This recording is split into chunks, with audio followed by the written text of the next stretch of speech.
তো টিবিয়ালিস পোস্টেরিয়র, হ্যাঁ, tibial নার্ভটা টিবিয়ালিস posterior এখান থেকে আসে, এই টিবিয়া এবং ফিবুলা থেকে অরিজিন হয়ে এটা এসে আমাদের এই যে প্লান্টার,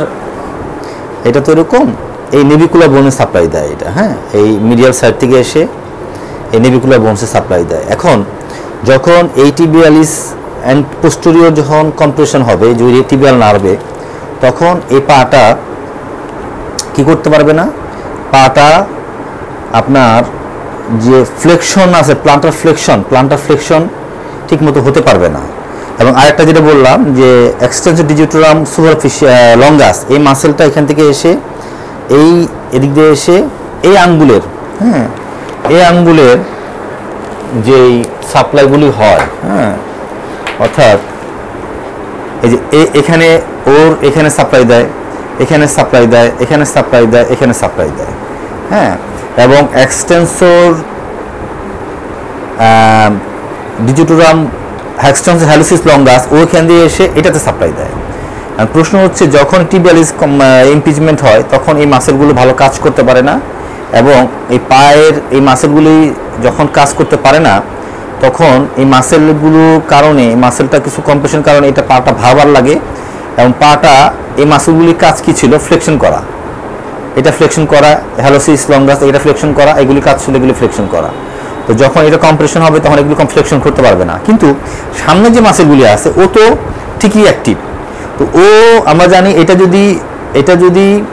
অ্যাগনিস্ট হয় তাহলে এটা হয় এই মাসেলগুলি তখন অ্যান্টাগনিস্ট হয়ে যায়। তো অ্যান্টাগনিস্ট ওয়েস্ট হওয়ার কারণে, ইমপিচমেন্ট হওয়ার কারণে এই মাসেলগুলি কাজ করতে পারে না, যার ফলে পাটা তখন কি হয়, এটা উপর দিকে উঠে আসে, এগুলি উপর দিকে উঠে আসে, আর পা এটা থেকে ফ্লেকশন থাকে, যার ফলে ওভার প্রেশার, মানে তখন ব্যক্তিগুলো এরকম করে হাঁটে, অনেকটা এরকম করে হাঁটে, অর্থাৎ ওভার প্রেশার পড়ে যায়, কারণ এই মাসেল তো উইক, এই মাসেলগুলি কাজ করতে পারতেছে না, কিন্তু সামনে যে আমাদের এই ফ্রন্টাল মাসেলগুলো অ্যাক্টিভ থাকে সে কিন্তু সমস্যা হয় না, যার ফলে এই মাসেলগুলো পাটা তখন উপরে উঠে থাকে, এই জায়গায় লোড পড়ার কারণে যখন সে হাঁটে কিছুক্ষণ হাঁটার পরই তার ওভারলোড হয়ে যায়, পায়ে অত্যন্ত প্রেশার পড়ে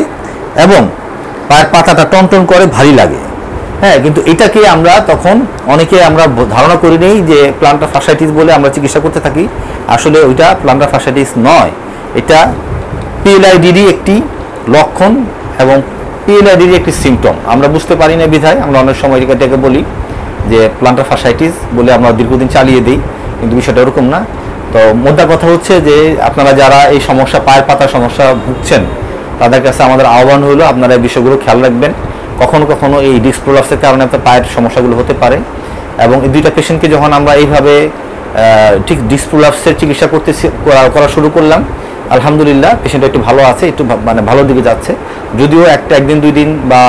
4-5 দিনই তো এটা সম্পূর্ণ রিকভার করবে না, তো ভালোর দিকে রয়েছে। অতএব আপনারা যখন এই সমস্যাগুলি দেখবেন সঙ্গে সঙ্গে নিকটস্থ কোনো ভালো ফিজিওথেরাপিস্টের সাথে যোগাযোগ করলে তারা এই জিনিসগুলো যখন ভালো মতো ডায়াগনোসিস হবে তখন আপনি খুব দ্রুত সুস্থ হবেন। সবাইকে ধন্যবাদ। আসসালামু আলাইকুম ওয়া রাহমাতুল্লাহ।